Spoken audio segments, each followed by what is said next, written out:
Hey, folks, you're going to love this edition of the Just Right podcast. Listen, Conrad Thompson is one of the most interesting people I think I've ever met. In his 20s, he started a very successful mortgage company, was living the dream, and then somehow or another, he stumbled into becoming what he calls an accidental podcaster.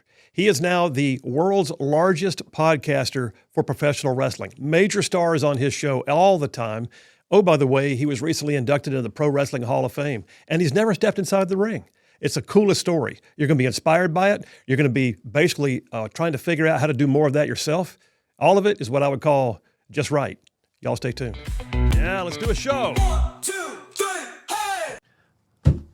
Conrad Thompson, welcome to the Just Right podcast. Thanks for having me, man. Beautiful man. Gadsden, Alabama. Are you kidding? We're glad to have you. This is like an honor. I'm pretty sure that we should have had pyrotechnics and smoke when you walked in the door. Will Is that you the way this stop? works? No.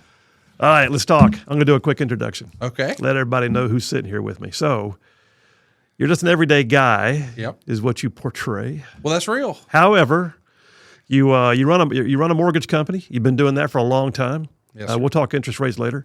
But oh, by the way, you're also not only a very successful mortgage broker, but you married Ric Flair's daughter, got into the world of podcasting. Next thing you know, you're inducted into the World Wrestling Hall of Fame. And somehow or another, you've become one of the biggest podcasters / broadcasters / event organizers in the world of professional wrestling. Am I right? Pretty close. All right. It is. When you say it like that, it sounds more interesting, I think, than it really is. But thank you for having me. Oh, I'm glad you're here, man. Yeah. Well, I tell you what, I just want to get to know you. Sure. So first of all, there's what I would call the more sedate side of your professional life. Yes. You're a mortgage broker. Well, banker, but same thing. Banker. Yeah, I apologize. Mortgage banker. Yeah. So how's that going, and how do you balance all of it?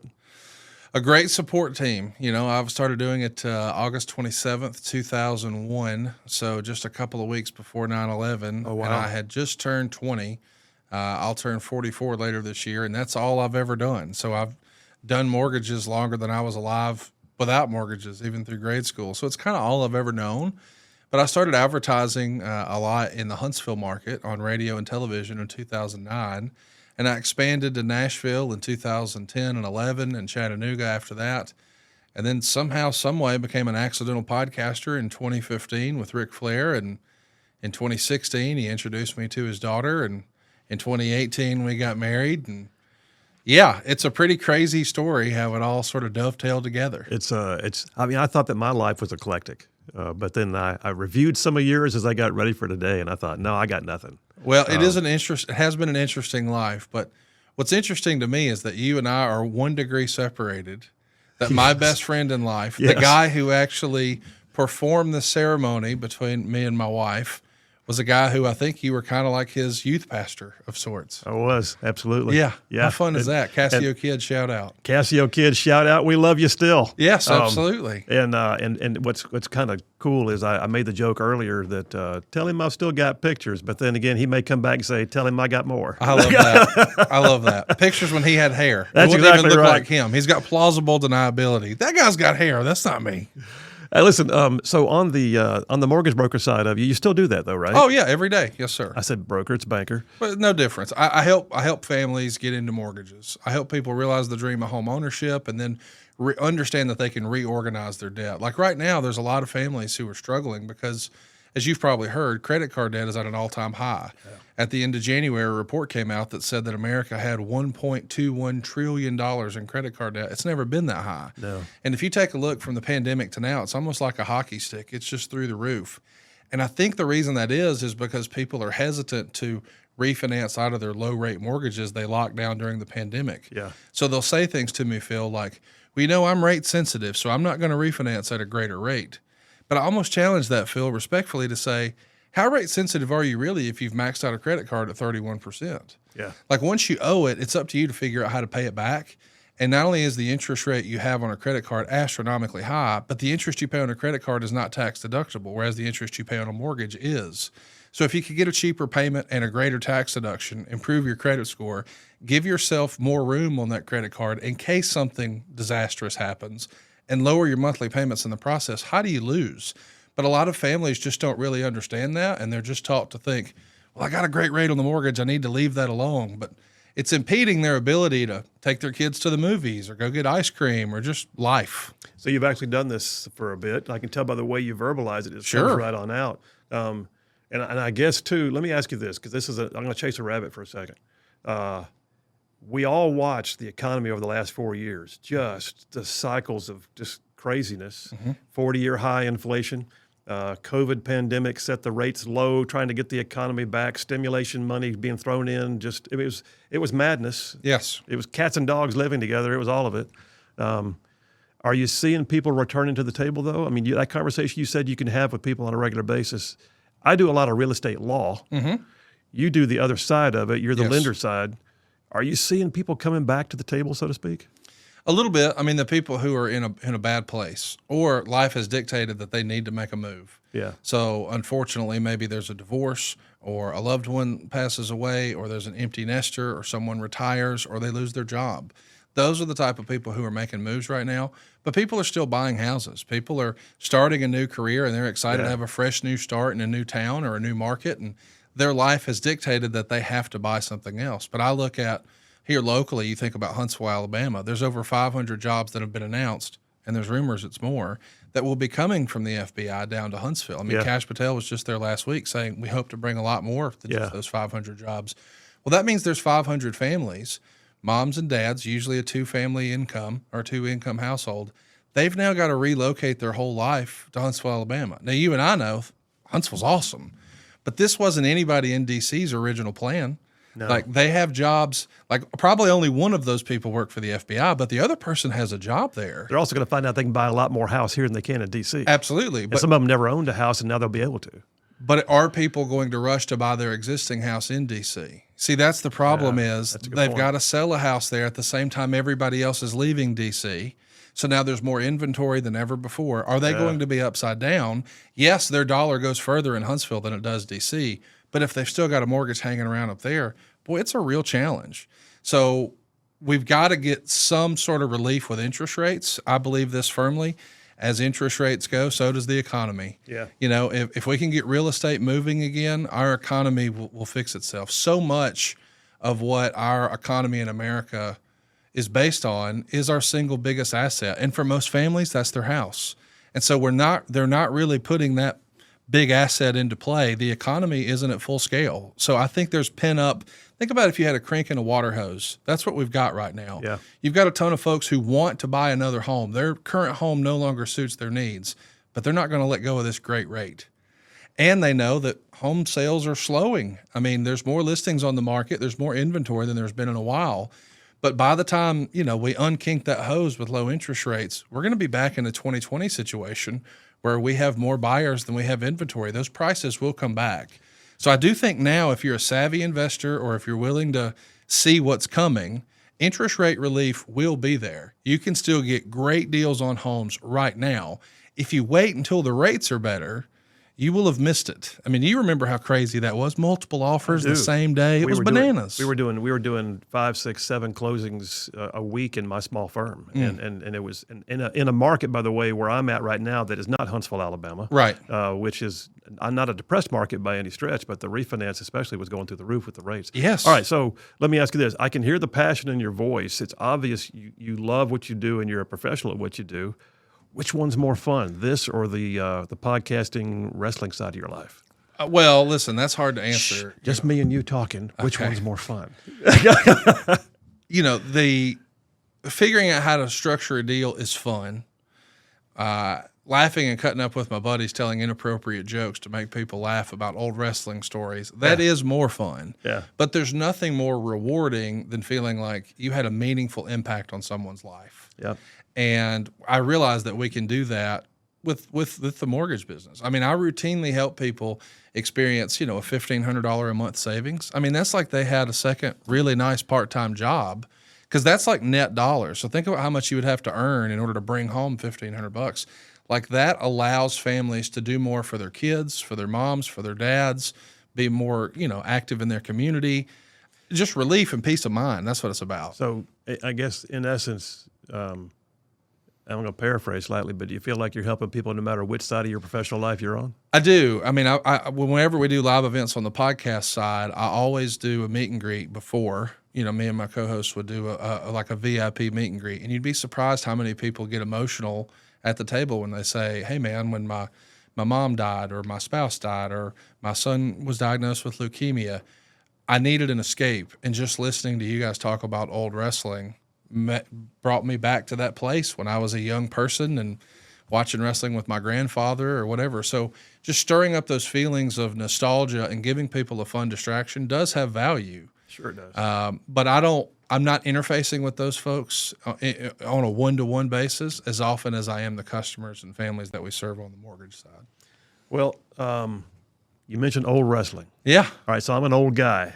So I'm thinking back to the days of like Tojo Yamamoto Yes. and Gorgeous George. Oh, yeah. And and Rowdy Roddy Piper. The best. And I mean, these were the guys of my day. I can still remember sitting in my granny and granddaddy's kitchen in Birmingham with the black and white TV on the roller stand over there in the corner of the kitchen, and looking at my granddaddy, say, "Granddaddy, that man just hit another man with a metal chair." Yes. And as a kid, just watch. In fact, one of the funniest ones to me was Tojo Yamamoto used to do a commercial for a bed company, and he would jump on the mattress as proof that the mattress could hold up his weight. I love it. And then they would come back and they would say, "And if you don't buy from so-and-so bedding town, Tojo wants to know," and he'd come on and go, "What's the matter, you?" And that was the whole commercial. But that whole culture was built around those old guys. Yes.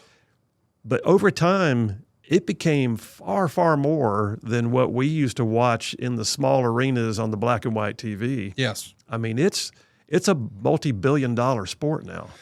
No doubt about it. It continues to get larger and larger too. I mean, WWE is experiencing their greatest success ever right now, and a lot of people are really impressed with that, considering it's happening sort of post Vince McMahon. He's sort of like the Walt Disney of the pro wrestling world. And now that he's out of the picture, I think a lot of people were keeping an eye on it, wondering, what does this look like without Vince McMahon? And we found out it's a hugely successful publicly traded business under the TKO banner. Nick Khan and Ari Emanuel and Mark Shapiro, they're printing money for WWE right now for sure. Yeah, absolutely. All right, so you're a mortgage broker guy. Yep. I keep calling it that. That's all right. You're a mortgage guy. Let's just do mortgage guy. You're a mortgage guy. That's what I call myself on Twitter, Conrad the Mortgage Guy. Okay. Yeah. So Conrad the Mortgage Guy meets Ric Flair. Yep. And then now you're married into the Flair family. Well, not exactly. Okay. She was Ric Flair's daughter. Now she's Conrad Thompson's wife. There you go. Played that for his kids. No, I'm just saying realistically, I'm not Conrad Flair, but she is Megan Thompson. That's perfect. Yeah. So she joined my family, and we're delighted to have her. But yeah, it's sort of a happy accident. I met Rick at an autograph event in Rome, Georgia, of all places. And that was in, I believe it was November of 2013. And sadly, he had lost his son, Reed, to an overdose in March of that year. So he was in a challenging headspace, but we quickly headed off, and he was looking for a friend. And respectfully, he was looking for a friend to go drinking with. And so I signed up to do it. And one of my friends said, "Hey, man, how many times are you going to drink beer and watch sports with Ric Flair?" And I said, "About as often as I can, I guess. That sounds like fun to me." So that's what we did. And so we just became drinking buddies. And one day, I think we were watching the NFL draft. He said, "Hey, what's a podcast? Can you make any money with a podcast?" And I said, "Well, I don't know if you can make money with a podcast, but show me your phone. I'll show you how it works." That was 2014. So before podcasts were even cool. Really? Yeah, well, I guess, yeah. CBS had reached out to him and offered him a podcast. So in 2015, he launched Woo Nation on Play.it, which was a CBS platform. And he would go into the radio station on Peachtree in downtown Atlanta and record his podcast. And he got nervous 2 days beforehand. He said, "Conrad, it just feels weird, me just being alone in a room talking to a microphone. I get that. Will you come in to the studio and just let me, you ask me fan questions?" And I said, "Sure." So I thought, man, I don't know how many people are going to hear this, but I don't want to embarrass myself. So I did a lot of production notes, and I walked in with notes for he and I had things bolded and highlighted and all that. Yeah. And the people there at CBS said, "Hey, who is this guy and why is he here?" And Rick said, oh, he's just going to sit in this episode and ask me fan questions. But at the end, CBS said, can you come back next week? That was pretty good. So I became an accidental podcaster. It wasn't the plan. But about a month in, I realized, I've been spending like $100,000 a month on marketing in Nashville, Huntsville, and Chattanooga to promote my mortgage company. But people can hear this all over the world, and I'm not paying for it. I need to get licensed in more states than just Alabama and Tennessee. Yeah. And I need to start driving traffic that way. So I quickly did. We went from an ad budget of $100,000 a month. That was the real number for our mortgage company, to $0. And it's all just through podcasts. And we experienced phenomenal growth. We had a much bigger platform because of the podcast. So anytime I get a chance to come on a show like yours, I jump at the chance. I believe in the medium. And I know that, podcasting is a great way to grow small business. And I hope everyone listening to this embraces it.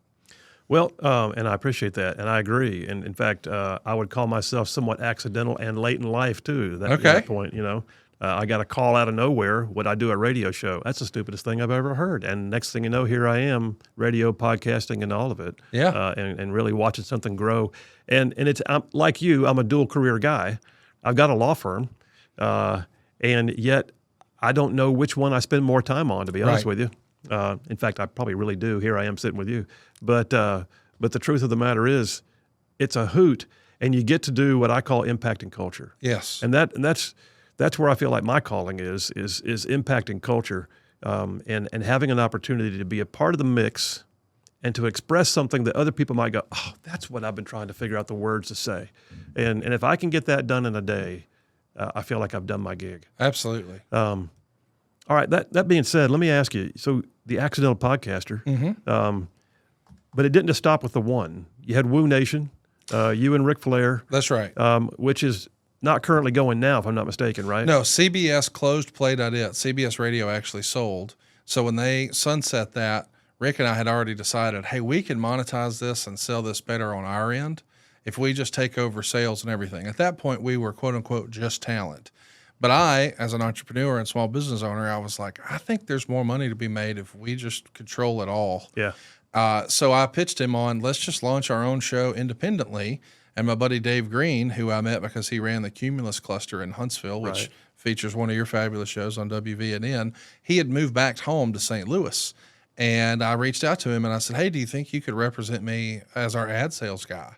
And he said, absolutely. So we came up with, using my graphics girl, like a slate for him to pitch, and we could, pitch some sales, and it worked. So the success of the Ric Flair show, which we launched, and somehow it debuted at #1 on the sports charts. I said, hey, you know what? This is great, but I sure would like to get some more of those leads the other 4 days of the work week, because I had been used to advertising my mortgage company through the radio Monday through Friday with live ads. Because I would call into the station and say what's going on and tell today's success story or what have you. So I thought, I need to build more shows. So I had, through a different project, I was doing some recruiting in Nashville, and I wanted to shoot a campaign targeting guys who had worked in the auto finance industry. They understand sales, they understand interfacing with customers, and they understand finance. So I thought, these guys are natural to do it in the mortgage business, but a much better quality of life. Anybody who's worked in the car business can tell you it's just a grueling grind of a schedule. So to be able to get back more of that time and perhaps earn more money, I thought, hey, this is a home run. So I reached out to a former WWE producer who had produced a bunch of their stuff through the years for guys like The Rock or Stone Cold or The Undertaker. And I said, help me come up with a compelling commercial. So we worked on it for the better part of a week. And near the end of one of our shooting days, we're just collapsing on my couch at the house like, whew, what a long day. And as we're just shooting the breeze, I said, hey, man, what happened when? And I asked a very specific wrestling question. And he adjusted in his seat, and we talked about it, and he told me the story. His name is Bruce Prichard. Okay. And at the time, he had worked at a Volvo dealership, and then after that, he had worked managing a law firm for a great close personal friend of his named Rob Taylor in Houston, who was really an icon in the mesothelioma and asbestos and all that sort of stuff back in the day. Anyway, I'm saying all that to say he thought he was completely done with wrestling, and wrestling was done with him. But what I heard that day, I was convinced at the end of that conversation. I said, Bruce, we should do a podcast. You heard the institutional knowledge. And he said, who wants to hear me talk? And I go, dude, every wrestling fan would be riveted by what you just said. The only trouble is we didn't record it. But if we would have recorded that and posted it, it would be the most viral wrestling podcast there is. Well, eventually I convince him to let's just record a few for Okay, fun. how long was the eventually? How long did it take? Maybe 3 weeks. Really? Yeah, because he had just the way it actually happened is he had just launched a T-shirt store on ProWrestlingTees.com. So the idea would be if you were no longer contracted by WWE, but you still had a little bit of name recognition, think like $1 Million Man Ted DiBiase. Yeah. Then they were selling shirts that looked like the $1 Million Man's jacket. It's just a black T-shirt, but it looks like it. So it's just a fun. If you get it, it's retro wrestling. You get it. Well, he had some for his brother Love character that he portrayed in 1988. And I said, here's the thing. I can sell some mortgages. You can sell some T-shirts. What's the downside? So we started doing the show, and before we knew it, we were getting hundreds of thousands of listens on every episode. How cool is that? And what's interesting is the day that show debuted, and that's really the one that put us on the map, and we won Sports Illustrated's Podcast of the Year and all that other stuff. That show debuted on the very same day I had my first date with my now wife. No so kidding. It's a pretty important day in the history of my life. Remember the date? August 3rd. Okay. August 3rd. Don't go down that road and not name That's the date. right. That's right. That's right. Well, that's very cool. And so how long did that one run? It's still going now. Oh, that's the one that's still going. What's interesting is we started in 2016, in August of 2016, and by February of 2019, Vince McMahon had called and hired him back to work in creative. And as we're talking now, he's the executive vice president and creative director of WWE. So depending on who you ask, he's one of the most 5 or 6 most influential people in wrestling. But it was our podcast that sort of was the foray in him getting back into it. So with the success of the Bruce Show, I said, hey, that was the WWF side of things. What if we did one for their biggest competitor, WCW? And I reached out to Tony Schiavone, who was on TBS from 1983 until 2001. Yeah. But then he left and started calling minor league baseball. And when I met him, he actually was working at Starbucks because his family needed insurance. And I said, hey, man, here's what I did with Bruce. I think, we could make some money here and raise the profile for you if you were interested. And the timing was perfect because he had just found out his daughter was getting married. He had a new wedding bill coming, and he's like, hey, let's do it. So we made a gentleman's agreement. I'll sell some mortgages, and I'll let you keep all the ad revenue until we get this wedding paid for. Well, when it was done, we just kind of assumed, well, is that the end of the podcast? And we did a podcast from the wedding reception where we announced, no, we're not canceling the podcast. We're going to keep it going. Well, when Tony Khan, whose father owns the Jacksonville Jaguars, decided he wanted to open his own wrestling league, he was a big listener to our podcast. So he reached out and said, can you get me in touch with Schiavone? I want him to do what he's doing for you, for us. So now every Wednesday night he's on TBS and every Saturday night he's on TNT. Isn't that Tony cool? Schiavone's back in wrestling. So Isn't that cool? It's super fun. It's just amazing. And, you call it the accidental podcaster. Yes. I'll be honest with you. I don't think anything's an accident. I agree. And I don't think anything about what you described was accidental either. It's obvious your entrepreneurial spirit keeps kicking in. Oh, yeah. I'm having a blast. Well, that also comes out. Let me ask you this. Podcasting ain't where it stops. No. Now you got a thing called Starrcast. That's right.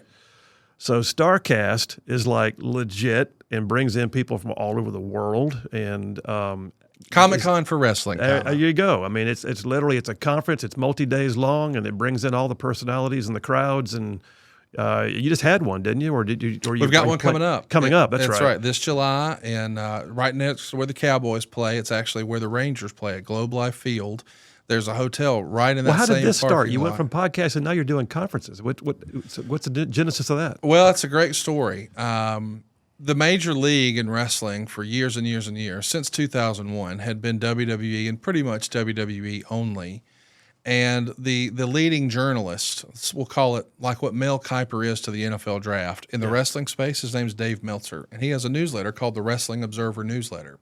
And Dusty Rhodes, another famous old school wrestler, his youngest son, Cody, had grown frustrated with WWE Creative, so he quit. Probably a $500,000 a year job, and bet on himself, saying, I think I can do better outside the tent. So he was hitting the indies and doing well. But a fan asked Dave Meltzer of the Wrestling Observer Newsletter on Twitter, do you think anyone outside of WWE could ever sell a 10,000-seat arena in the United States again? And Dave said, nope, I don't see it. And Cody couldn't help himself, being the son of a legend like the American Dream, Dusty Rhodes, and says, I'll take that bet, Dave. So he got together with the Young Bucks, a fabulous tag team out of California, and they agreed that they would put their money where their mouth is, and they would rent the Sears Arena in Hoffman Estates on the outskirts of Chicago. It was a 10,000-seater, and they were going to put tickets on sale and make a big splash and try to prove Dave wrong, that wrestling doesn't start and end with WWE. It can exist outside of there. Well, I got engaged that January, and we did it in Mexico. The engagement, I mean, when I say did it. So I bump into Cody at International Baggage Claim. He's coming back from like the Japanese equivalent of WrestleMania. It happens on January 4th every year in Tokyo at the Tokyo Dome. It's called Wrestle Kingdom for New Japan Pro Wrestling. So he's trying to be low-key. He's in a hoodie, but I saw him and he saw me. But we wind up texting each other like, hey, good to see you, that sort of thing. And I took my shot. I said, hey, man, I know you guys are planning a big show. You haven't announced any details yet, but people are going to piggyback you around your event, and they're going to have ancillary events, smaller independent wrestling events, little conventions with legends or meet and greets and that sort of thing. Yeah. What if you just co-opted me and I created like a convention based around wrestling podcasters? So you would sort of co-opt all the media and coverage for your event and make it feel bigger. What year are we talking about? 2018. Okay. So we could do, weigh-ins and press conferences. And I just want to make your event feel bigger than just the one, hey, we're going to the arena for this 3-hour event and that's it. Let's make it a whole destination for wrestling fans for the weekend. He loved the idea. I asked that I put it on paper so he could show Matt and Nick of the Young Bucks. They loved it. Asked a fourth partner, Kenny Omega, who at the time was the New Japan World Champion. He liked it. So we launched it, and what we created was like the Woodstock of wrestling. I have to admit, I did not know what I was doing, but that's how all business is at first. You're just trying to figure it out as you go. Ain't that the truth? So we didn't know what we didn't know, and I probably sold too many tickets. You're probably better off not knowing, as a matter of fact, going into it Absolutely. to some degree. Not knowing led to me creating some stuff that other people have copied, and some stuff they didn't copy, and thankfully was never repeated because it didn't work. But that's how you learn. You do A and B testing, and we do more of what works and less of what doesn't. So did they win the bet on the first one? Did they fill the arena? They sold it out in a half hour. Didn't take any time at all. We set all kinds of records, and the idea was that was sort of proof of concept for Tony Khan, who I mentioned owns the Jaguars, Right. to create his own company called All Elite Wrestling.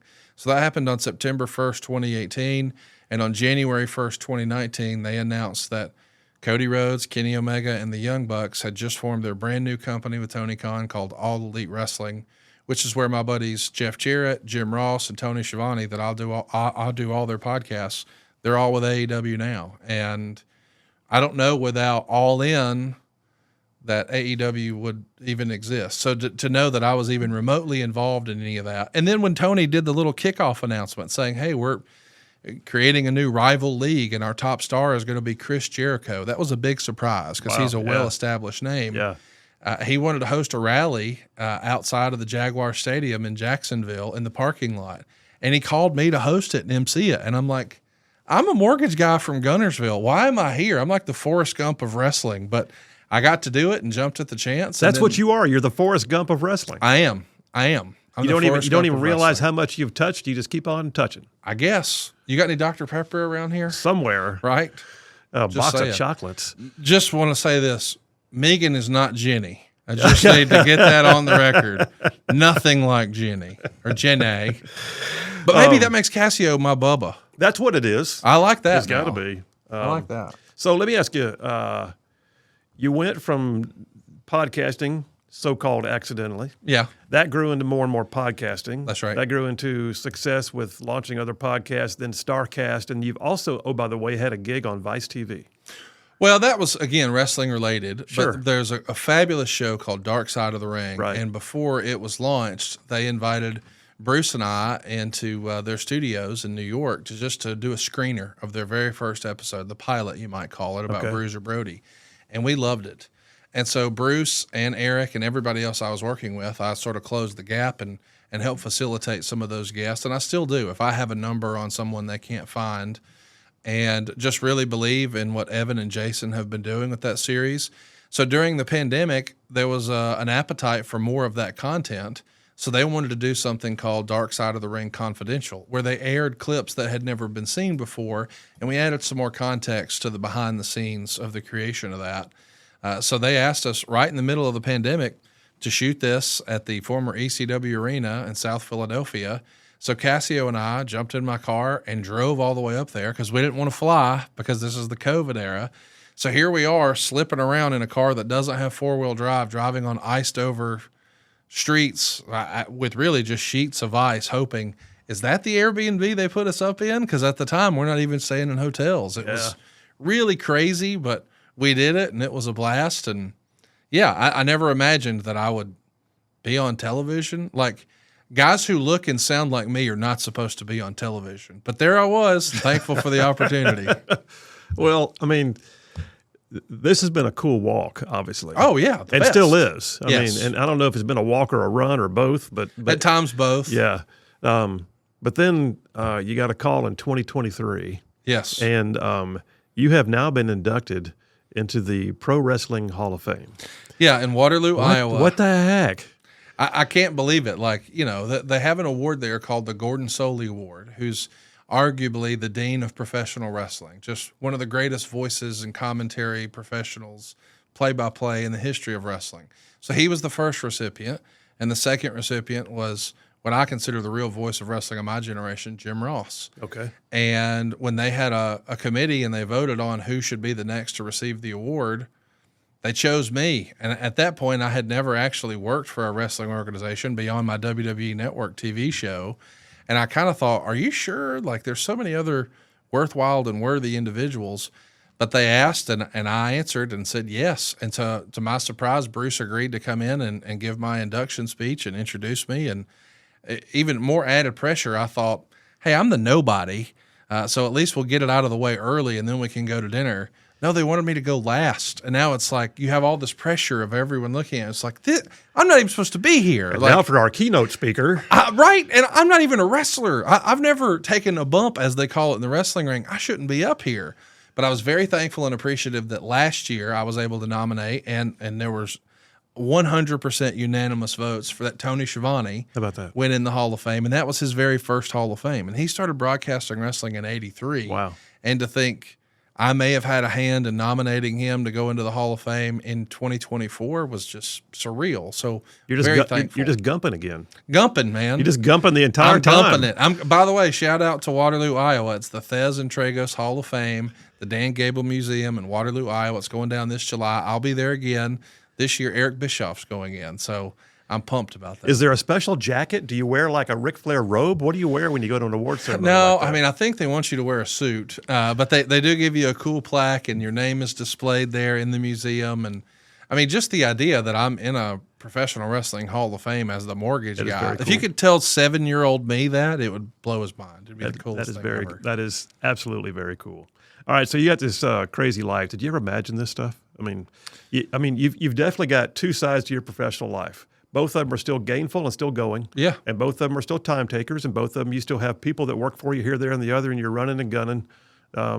Did you ever imagine? I mean, where'd you come from? Where did Conrad Thompson was he come out of the womb as an entrepreneur, or did something happen? What got you to the point that you are able to step into entrepreneurship with this kind of brash boldness that you seem to project right now? Well, that's an interesting question. First of all, I appreciate that. I like brash boldness. If that's the way people describe me, that would write be that cool. down for you. Right? Brash Yeah. and bold. I like Right. it. No, my grandfather, I guess maybe this is part of it. He was in the Amway business and did really well. Oh, wow. I never even studied Amway, but I guess people get impressed when I say he was double diamond. I guess that's a thing. I don't know. But I guess he did pretty well at that. And then, unfortunately, he and my grandmother got divorced, and things were never the same for either of them after that. But my mom partnered with my grandmother, and they started a domiciliary. You and I, being country folks, might call it an old folks' home, where they're not quite ready to go to, full-time care like a nursing home, but they do need somebody to just help them around the house and that sort of thing. So they created that, and then my dad he worked at the prison system. He was a security guard or a prison guard, and he would, do drug tests and whatever other tasks they had him handle at the prison there. But that wasn't enough. They needed more income. So Dad started selling insurance part-time, and then he started selling vacuum cleaners part-time, and that proved to be more lucrative. And eventually my dad was earning far more money selling vacuum cleaners in the evenings and on weekends than he was working for the state as a security guard at the prison. So he had an opportunity to have his own territory, and eventually he jumped at it. So we went from Prattville, Alabama, a suburb of Montgomery, up to Guntersville, and that's where I graduated high school. But I saw my parents' life change from where, mom was telling me, don't answer the phone, that's grown folks' business. Those are bill collectors. Yeah. And I learned things like if you mail the cable bill to the power company and the power bill to the cable company, it'll buy you a few more days. So I grew up with that.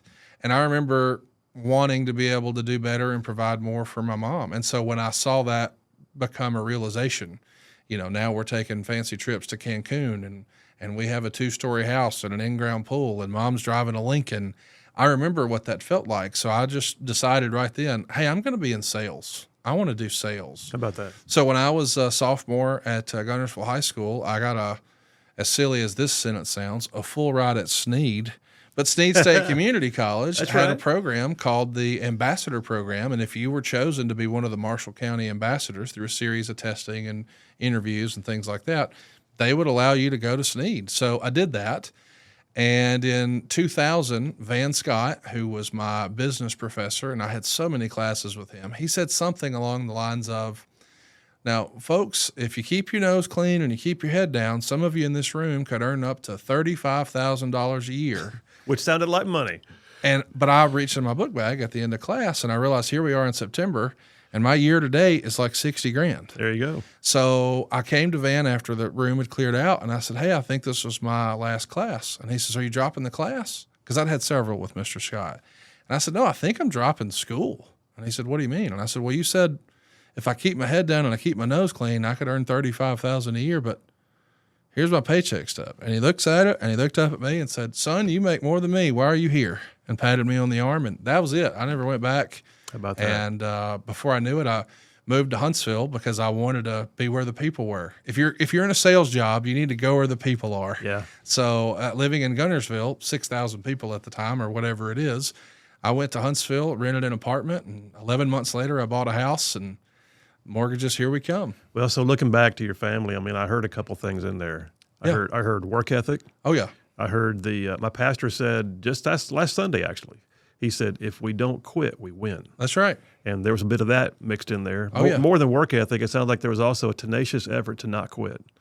Absolutely. My dad is my hero, and he instilled a great work ethic in me. He instilled a positive mental attitude. I feel bad for folks who grew up in a household that just breeds negativity. That's not the household I grew up in. Yeah.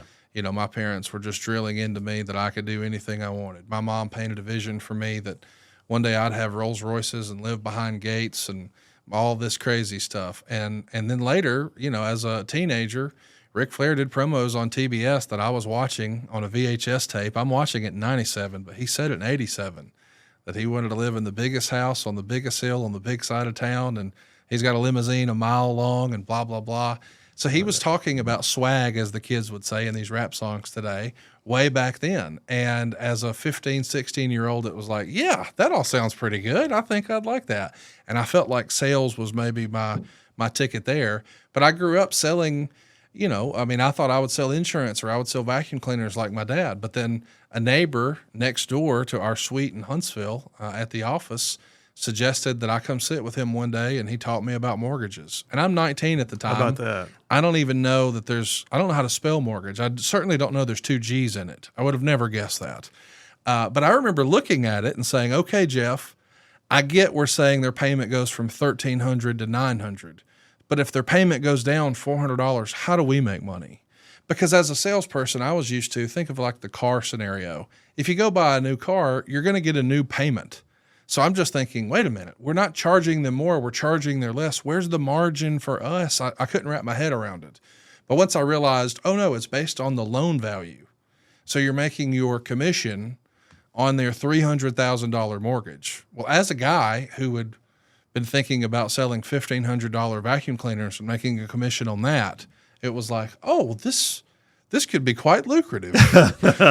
So I went and told Dad, hey, Dad, I think I'm going to quit and try this. And Dad and I really came to an impasse because he felt like, hey, I'm only building an outfit here in Huntsville for you to run it. I still had one in so that was Albertville. Dad's company you were looking at. Yeah, at that point, Dad had an Okay. office in Gadsden. Wow. He had one in Albertville. Yeah. He had one in Huntsville. And I was kind of running the Huntsville one, but I was like, Dad, this is another level. So Dad didn't see it. And Dad thought, it was not going to be nearly as lucrative as it was. But it afforded me the opportunity to buy my first house and buy my first Rolex. And when I was a kid, I had to have an Escalade, all that silly stuff.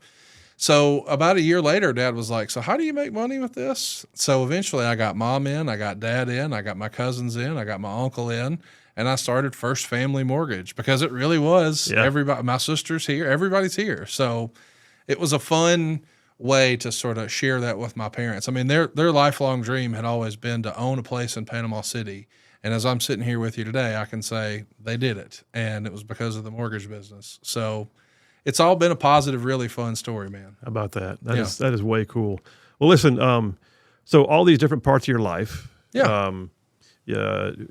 So what's your mode? I mean, do you sleep late? Do you get up early? Are you the guy who's like already scheming before the crack of dawn, or are you the guy who works to the wee hours of the night and then sleeps till 10? What's your mode? I mean, how do you structure your day to get all this done? Well, my wife decided a couple of years ago she wanted to get into fitness, so she's training for competitions all the time. Wow. So I went from being the first person up to now she is. She's up at 3:30 in the morning and at the gym by 4. No kidding. As you may have been able to tell, I am not there at 4 in the morning. I am still asleep. But no, I'm up every day before 7 and getting after it. I always usually try to have an 8 a.m. appointment somewhere. Today it was about our big convention in Dallas. But at 9 o'clock, I did a podcast from 9 to 11. I jumped in my car, came straight here to you. Yeah. I've guessed that our show would be about 90 minutes, so I have a 1:30 as soon as this finishes for my ride back. And then I've got a 2:30 right behind that, and then I'll pick up a professional wrestler flying in from Mexico at the Huntsville International Airport tonight at 6:45, and I'll take him to dinner and make sure he's situated, and then take him to have some cervezas, and then we'll bring him back to the house and introduce him to the wife before she goes to bed, and we'll do it again tomorrow. Wash, rinse, repeat. Every single day from the minute I wake up until I go to bed, I'm doing something that makes money or is fun, or else I'm not doing it. But those are my two prerequisites. I want to have fun or make money. And if I can do both, I'm doing a lot of it. How about that? Yeah. How about that? All right. Let me ask you this. Let's get into other stuff. So Sure. you did, Mrs. Thompson used to be a Flair. Yes. All right.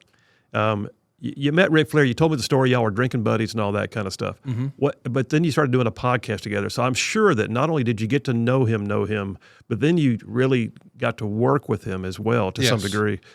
So he's one of the legends of the world of pro wrestling. Yes. What's your craziest Ric Flair story? None that we can tell on a fine podcast like this. But what you see is what you get with Ric Flair. His real name is Richard Fleer. Right. But I don't think he can differentiate between the two even now. I mean, it's wild, the boldness and the brashness, as you would say, that people have. I remember walking through the Atlanta airport with him once, and a guy just pops up out of nowhere and puts his cheek against his as we're walking through the concourse and holds his phone up. Like people are taking selfies with their cheek against him, like not even speaking to him like he's a human being, like it's a statue somewhere. It's just surreal. But I've seen a lot of that, and sometimes depending on the mood he's in, it's less than favorable for them. But he's always got plenty of time if you're a veteran, if you're a child, if you're a special needs individual, or if you're an attractive woman, you got a shot at having a good conversation with him. If you look like me or Butters, you probably need to keep it moving. I did see, though, some interview with you where you said that you found one of Ric Flair's robes on an online auction or something like that. Oh, yeah. So you saw. And you got it. Yes. I've had several robes through the years. I was collecting these robes before I knew Rick, No but I kidding. knew they were investment vehicles. Let me explain. If you're not familiar with pro wrestling, he used to come to the ring in something that looks like Elvis Presley or Liberace would wear it. More like Liberace, I would There say, you go. yeah. But you remember like the jumpsuits that Oh, yeah. Elvis wore with all Oh, the yeah. sequins everywhere and the crazy designs. Well, Flair did that, and he thought it was a big part of the presentation, and that actually went back to Gorgeous George. Gorgeous George is kind of the innovator of that. Yeah. And even Muhammad Ali would say he borrowed from Gorgeous George's rap. It was all just about promotion. So Flair became, I guess, the second nature boy behind Buddy Rogers. and started putting that, on some sequins on a robe. And they got more ornate and more fancy.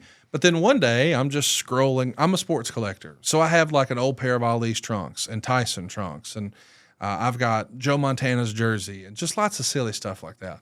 But I thought from a wrestling fandom standpoint, like maybe the coolest thing you could own would be a Ric Flair robe. So I'm scrolling eBay and I found one and I couldn't believe it. And it was legit. It's legit. I knew it was legit. So I negotiated with the guy for the course of maybe 3 months. And then I bought a robe from him. And then when he got another one, he said, hey, do you want to buy this one? Well, I negotiated and I got an even better deal. So I bought that one.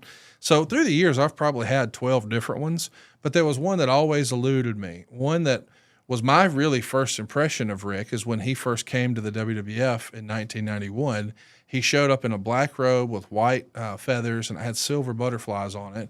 And it was on the cover of Pro Wrestling Illustrated. It was on the cover of the WWF magazine. And he wore it to the ring at the Royal Rumble in 1992. Yeah. And hardcore wrestling fans would say that's the greatest Rumble of all time. It had the most legends. The winner became the champion. And Flair became the first guy to ever win the WWF title and the NWA title. It was a big deal. It would be like if all of a sudden, Babe Ruth, wasn't with the Yankees and now he's with the Red Sox sort of thing. It's like, oh my gosh, this is a big deal. And that robe, nobody could find for years and years and years. Had Rick sold it? Had it been stolen? Nobody knew. Oh, wow. Now, Flair had a bunch of robes stolen from locker rooms and dressing rooms and airports. All he knew, and even ex-wives. But he did say, hey, I don't know where it is, so it's clearly stolen because I didn't sell it. Well, it turns out the story we've heard is he forgot after a Monday Nitro in 1995 and left it hanging in the closet in Johnson City, Tennessee at a Holiday Inn. And they didn't know how to get a hold of him because in 1995, it's not like everybody had cell phones like they do now. Right. So somebody just kept it. Well, while they were filming Most Wanted Treasures for A&E, which is a WWE program, they found it. Well, it turns out the guy who wound up seeing the auction on eBay, he actually had a program set up to track when anything Ric Flair related was listed because he had found some interesting things through the years that way. So the dude had his own algorithm for searching Ric Flair stuff. He did. Wow. And he found this robe before anybody, and he bought it dirt cheap relative to its value. But I knew the guy because this little circle of high-end wrestling collectors is pretty small. There's probably 6 major ones. There's a lot of others on the periphery. Are you one of the 6? I used to be. I'm not as active in it as I was. I found that I've gotten close enough now that my fandom has changed a little bit. I just view it differently and I appreciate it differently. That's not to say I still don't have a pretty damn impressive collection. I do. But I'm just saying I'm no longer actively looking for the next thing, if that makes sense. Yeah. But there's still a few things out there that, boy, if I could find that. But it's less about what else can I add to the collection and more about what are my grail pieces, if that makes sense. Right. Well, for years and years, I'd called out on podcasts because I would even watch along. I think in 2022, I watched, maybe it was before that, but on an anniversary date, I watched with Ric Flair that Royal Rumble back again. And I said into the microphone, hey, if anybody can find that, I'd be glad to get you a brand new Forerunner. I mean, like my DMs are open. Here's my email address. Anytime that robe came up, I threw it out there. Well, this fellow knew because we had done robe deals together that I was interested. So he reached out to me and we worked a deal out and we sort of recreated it for the TV show. That's not exactly how it happened, but it's pretty close. But either way, he got a wire, which was almost as much as I spent for my first house. And now I have the robe. No kidding. Yeah. Good but Lord. There's only a handful of things that I really, really wanted. And I had already achieved accidentally. My first wrestling collectible was the big gold belt. And it's the one that Ric Flair debuted on Valentine's Day, 1986, but they used it all the way through the end of WCW in 2001. So the same belt that he wore and Dusty Rhodes wore and Ricky the Dragon Steamboat and Sting is the same belt that like Hulk Hogan with the NWO played air guitar with on Nitro and Goldberg beat him. And the idea that I was able to find that, I thought, man, this would be like finding, like the Super Bowl trophy, they make a new one every year. This is like the Stanley Cup. Wait, I'm taking it back. They make a new one every year? Well, yeah. If you go to Robert Kraft's office, I'm sure he's got a bunch of those trophies. He's still got his trophy. Yeah. Yes. But I'm saying this one, they didn't make a bunch of copies of. Like, that was the NWA belt. In the WWF, like, they just make like 5 or 6 a year. So there's just several of them that have this design. But this particular belt was 3 pieces of metal and 1 strip of leather, and it was used from 86 to 2001. So when I found that, I was like, this is like the coolest collectible ever. The second coolest would be if I could find Ric Flair's 1992 Royal Rumble robe. And when I did, I was like, oh, I got to put them together. Okay, so, but now I got to chase this rabbit then real quick. 2 questions. What is the most coveted piece of your personal collection of any kind of sports? Because I heard you say you're a big sports collector in general. And what is the one thing that's still out there that, by God, you haven't found it yet, but you're gonna? That's easy. The big gold belt's number one. All right. That's not close. I've been offered 6 figures for Is it it hanging on a multiple wall times. in a shadow box, or is it locked in a safe deposit box? WWE has it right now. They just had No kidding. WrestleMania, and they wanted to display it. They put Lex Luger in the Hall of Fame finally, and that's a belt that he famously beat on the 100th Nitro. You are Forrest Gump. Yeah. This is crazy. So he called, the archivist from WWE called and said, can I borrow the belt? And I said, absolutely. We've done it a dozen times before. Yeah. So they have it right now, so it's on loan. Okay. But normally, it's at my house. So what have you not found? What is the one I thing? haven't found? What is the thing that if you could track it down? The WrestleMania 4 or 5 or 6 Winged Eagle Championship, the world title that was worn by Hulk Hogan, the Ultimate Warrior, or the Macho Man. The reason I'm specific about those 3 is they were dual plated, so it was nickel and gold. Starting at WrestleMania 6, every belt after that and through WrestleMania 14 was like all gold. But the look of that one, because that's when I really fell in love, was WrestleMania 5.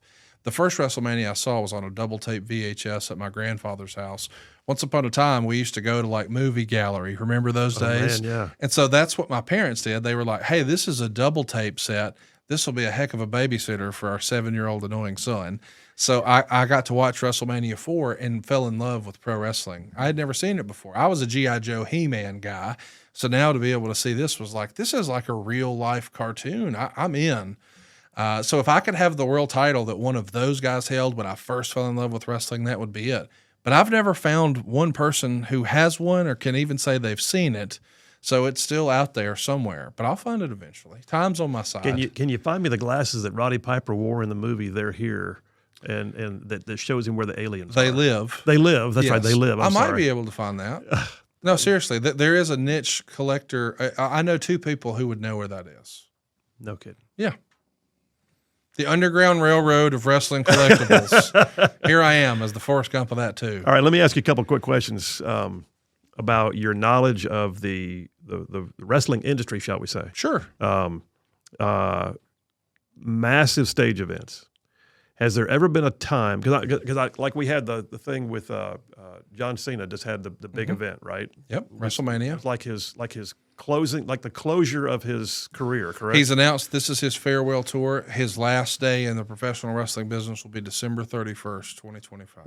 What I've seen as a casual observer, and that's where I am. I'm a casual observer. But what I've seen as a casual observer is they weave storylines, and the storylines have sometimes a beginning and an end, but at the very least, the fans know what the storyline is, or they're given the trailer that tells them why there may be more coming. Yes. That being said, is there ever been, in your study of the history, has there been one where like they never got closure? Like something happened and that character, if you will, never got the actual. All right, so what would you bring closure to if you could? Like I know you organize events. I know you've been a part of like Ric Flair's final. Yes. And you've seen some other big events and you've got Starrcast and other things you work with. Event-wise, if you could bring closure in time, anybody, who would it be? You're saying we have a time machine? Yes. Hulk Hogan's last match. Hulk Hogan's. It was a 6-man tag in Europe. It wasn't promoted as being his last match. I don't think he knew it would be his last match, but that's the way the cookie crumbled. It wasn't even filmed. It was just for the people in that building. I think it was Germany. I could be wrong, but somewhere in Europe, maybe it was London. I don't know, but somewhere, not America, no television cameras, not pay-per-view. Hulk Hogan's last match would have been pretty damn big. And it's a shame we missed that, but And it probably should have been big. it would have been incredibly big. Yeah. So he's still alive. Yeah, but he's no longer. He's also what, in his 60s, I guess. Respectfully, he walks with a cane now. I mean, Yeah. we couldn't physically do it. Well, But he's still. I don't know if you saw, but just yesterday, as we're recording this, he was on Fox and Friends announcing his new promotion, Real American Freestyle. So it's not pro wrestling, but it is pro wrestling. I mean that to say it's not sports entertainment like WWE, but if you were an incredible amateur wrestler in the ranks of the NCAA, but you decide you don't want to get punched in the face and learn jiu-jitsu. So your goal isn't UFC. And you don't really want to follow Kurt Angle's footsteps and become a sports entertainer with WWE. You just want to continue to pursue and compete in your lifelong passion of amateur wrestling. You know, how would you do that and make a living at that? Well, as of 2 days ago, there was no way to do that. But they just announced yesterday Real American Freestyle. So I imagine there will be profile pieces like you might have seen on American Idol or The Voice, where you understand guys' motivations and their why. So we get to see them at home or training, or, you know, what's going on with their little girl, or what was their childhood like. Or we're going to try to make the characters more relatable than just, hey, here's this random guy in blue tights and here's this random guy in green tights. And they're going to have the pyro and the smoke and the screens and the big time presentation like you would see at a WWE or a UFC, but it'll be different because it will be more amateur wrestling style. So it's called Real American Freestyle. And it just so happens that Hulk Hogan's theme song in wrestling was Real American by Rick Derringer, and his beer is Real American Beer. So I'm sure there's connective tissue there for marketing purposes, but Hogan and my pal Eric Bischoff are behind it, and they're having their first event in Cleveland on August 30th. And he's still Thunder Lips to some. Absolutely. Forever Thunder Lips. Speaking of movies, if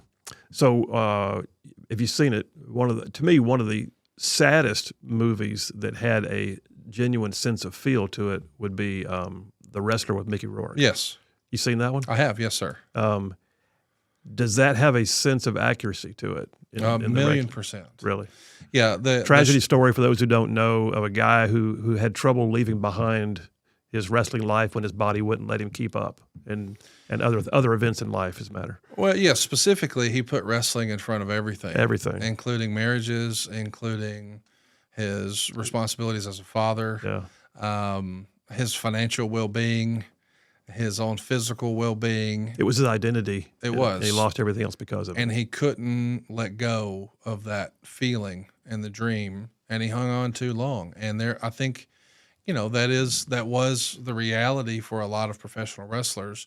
But guys who may have been in that situation or circumstance 15 years ago when that movie came out, they're not now because of the rebirth of nostalgia, which I do think in large part is because of podcasting. Podcasting and the internet give it a second life. That's right. Yeah. That's right. Like you and I could put together, I don't know if you saw, but as we're recording just last week, they did a pop culture expo in Huntsville. Well, there weren't a ton of stars who have a hit show on NBC this week at that event. It was, you know, My Name is Earl, which was on NBC 20 years ago. Yeah. So nostalgia is very much in fashion. You know, they did the guy from Ghostbusters was there. I mean, and that movie came out 40 some odd years ago. So nostalgia is very, very marketable right now. So if the Mickey Rourke character, Randy the Ram was his character's name, if he was around today, Randy the Ram would still be making 6 figures working 2 days a week. He'd make more today than he did when he was actually wrestling. How about that? Yeah. So it's a lot better now. Well, the Randy the Ram character was legit in terms of its realism. I mean, right. I watched that. And it was one of those movies that kind of left me just feeling almost crestfallen for the guy as I watched it. But there's also some amazing personalities in the industry. They have to be. They're all larger than life to some degree, whether they're on the pro or the con side. You know, whether they're the bad guy or the good guy in the ring at that particular moment. They've all got this incredible persona, and then they've got some that bring the character to life with makeup and more additional, the Ric Flair style. Yes. That being said, there's some crazy athleticism in there too. Oh, the best athletes in the world. There's no way to fake some of what happens. I mean, people can look at it and go, "How much of that is real?" Well, did you just do a double gainer off the ropes and land in the crowd and walk away from it? Nobody else could. So, athletics. How much of what you see in the industry right now is like bona fide athletics, and who is the greatest athlete in wrestling? Well, athlete. That's a great question. I want to say the greatest athlete in the history of wrestling might be Kurt Angle. Okay. Kurt Angle won the Olympic gold medal in wrestling for the United States in 1996, and he did it with a broken neck. And the way he was able to do that is he would train to failure, and when the muscles failed in his body and they were no longer firing, that's when he would really start training. Like most people train to failure and then stop, he would persist. His ability to focus and block out the pain was at times his best friend when it came to his athletic pursuits. But now, as an older gentleman, he's paying the price for that. He's had a double knee replacement. I don't know a lot of guys who have not just a double knee replacement, but at the same time. But like his brain is like, well, I don't want to have to be out, it's 9 months with one knee and 9 months with another. Let's just do them both. And that requires relearning how to walk completely, but he did it. So it's probably Kurt Angle as far as the best athlete, but the athletes of today are even, by and large, as a rule, even more athletic than they used to be because we know so much more about diet and nutrition, and the schedule is a lot looser than it used to be. Back in Ric Flair's day, he would legitimately have a schedule that would make your mind melt. 300 days a year, never home. On the road constantly. In a different hotel. And in that era, it's not like you had your smartphone that had all of your itinerary. He traveled with a paper clip of airline tickets. I mean, it was just, and back then, people don't even think about this. He's lugging those big robes around. Luggage didn't even have wheels on it. I mean, so just you're all. I said that to my wife recently. Whoever came up with wheels on a suitcase was a genius. Genius. Give that man all the credit. Yeah. So yeah, the athleticism is definitely different today because people don't have to. I mean, you got to think about it. If you're a professional athlete like Ric Flair back then, you're in the main event, which means you're going on last. So you can't go out there and wrestle for an hour if you just had a heavy dinner. So now you've got to figure out how to eat afterwards. Well, if you're not leaving the arena until 11:30 at night. Not a lot of great healthy options to go choose from, but he managed to find a way to do it through that. But he also did it with a ton of beer and a ton of alcohol and a ton of booze. And well, the wrestlers today don't do that. Now, they have a separate suitcase with all their meal prep. So there's the little individual containers they're going to slide in the microwave. Well, Flair didn't have the ability to do that. Everybody didn't have a microwave, and there weren't meal delivery services. So you have much better conditioned athletes. Like you take a look at my sister-in-law. Her real name's Ashley, but she wrestles for WWE as Charlotte Flair. Okay. She's in phenomenal shape, but she was a personal trainer before she got into wrestling. So, I mean, the athletes of today are just far superior to what they used to be. However, what draws the most money in wrestling is personality. Yeah. It's not the athleticism or the stunts. I see that. But the thing about the showmanship is still there. Oh, it has to be. Yeah. But the fake word that you were talking about, the results are predetermined. But that doesn't necessarily affect your enjoyment. And I've had this conversation with people who are like, well, no, that's stupid. Like, if you know what's going to happen at the end, why do you watch? Well, did you watch Titanic? That's right. Did you reckon the boat wasn't going down? Like, is Rocky not going to win at the end? Like, what do you think's going to happen in these movies? Like, why would you waste your time on that silliness? The action, no, they're not punching each other full force in the face. But the ring is not a trampoline.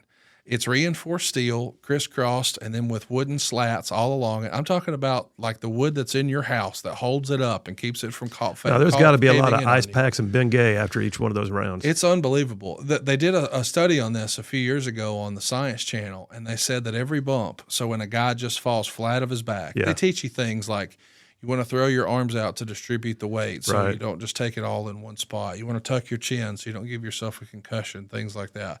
But they said every time that you fall like that, it's the equivalent of being in a 35-mile-an-hour car wreck. Well, my sister-in-law at WrestleMania, she maybe was in 45 car wrecks in the course of 20 minutes.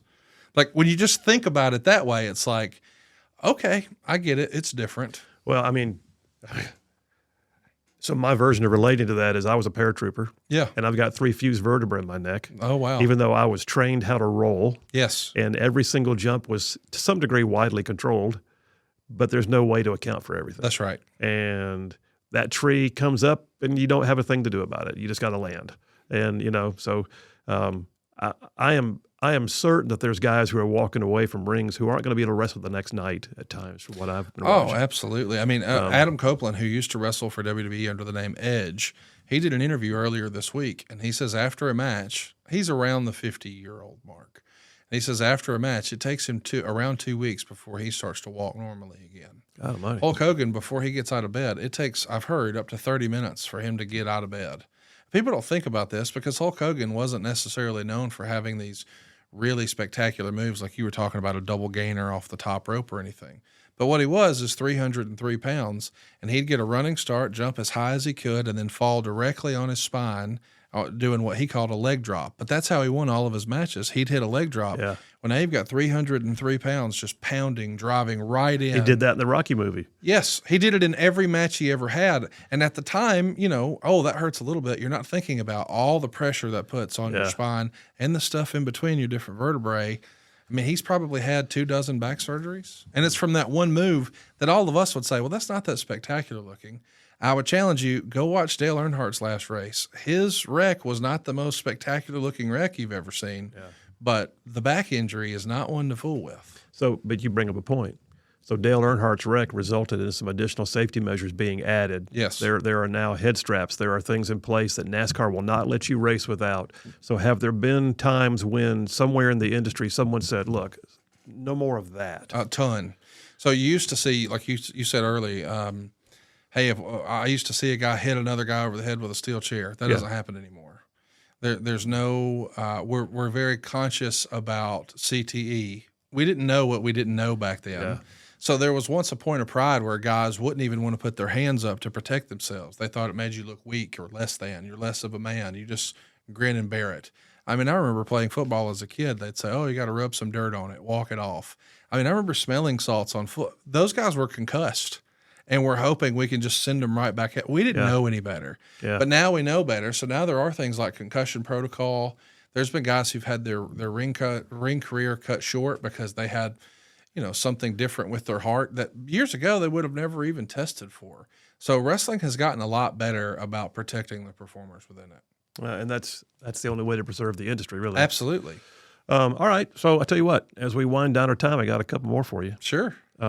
If you were to be in the ring yourself. Oh gosh. If you were in the ring yourself. Yes. What would be your character? What would be your shtick? Well, I think it'd be Conrad the Mortgage Guy. Conrad the Mortgage Guy. And my finisher would be the foreclosure. That's how I would send them home. You've thought of this before. Well, people have asked me, a lot. And I've never even, I remember as a kid watching games or watching sporting events, or even when my friends were playing Tecmo Bowl, I wanted to do commentary. And I would find a way to make it funny. I didn't want to do boring commentary. I wanted to be silly, over the top, and be funny. So those sort of things have always, I remember recording it with my little microphone. We all had like a little recorder as a kid, and you'd have a little cassette tape, and you'd record silly things into it.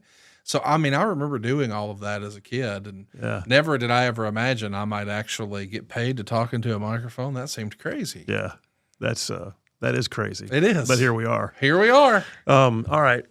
So last question for you, brother. I've enjoyed this thoroughly. Me too. Thanks for having me. Well, thank you for making time, because I've heard your schedule now, so I know that making time was something you had to make. Well, I had to call an audible. I was supposed to be here at 9 this morning, but we were supposed to record Eric Bischoff's podcast. Oh, I wasn't going to tell the audience that, but there it is. He did kind of shaft me and make sure that. I'm glad to do it too. When I saw my buddy Eric on Fox and Friends Thursday, I thought, well, I guess that means we're not recording in an hour, but their whole schedule changed. And when that did, mine did too. I'm sorry about that. No, that's not even a thing, man. We're here all day. But let me ask you, so podcasts do more than just talk to the moment. They also preserve for future time. Yes. All right. So we're 30, 40, 50 years from now and somebody resurrects this footage. Okay. What, and you're raising 2 girls. That's right. And eventually you're going to be a pawpaw. I hope so. What do you want the takeaway for your future generations of your family to take from this particular discussion? What do you want their takeaway of you to be? Wow, no pressure, huh? Man, that's a deep question. I do think, the positive mental attitude is a great way to live life, and I would encourage anybody who is in a dark place in their life or they're not sure what to do, I would encourage you to change, sort of parent yourself with your own thinking.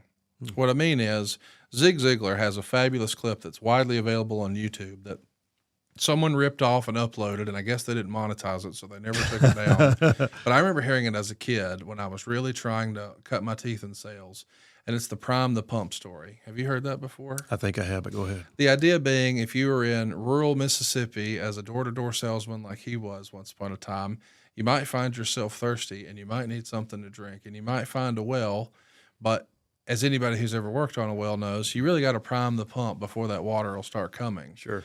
But that is a metaphor for life because you never know when that water is going to start coming.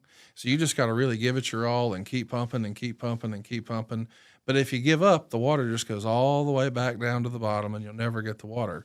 And the advice is keep pumping and eventually the water will be there. But you've got to have that self-belief yourself because if you can't see it, it won't happen. And when you give up, you lose. Just like your pastor said this past Sunday. We don't if you quit, we win. That's right. Well, I would challenge you to adjust your thinking about everything in life that way.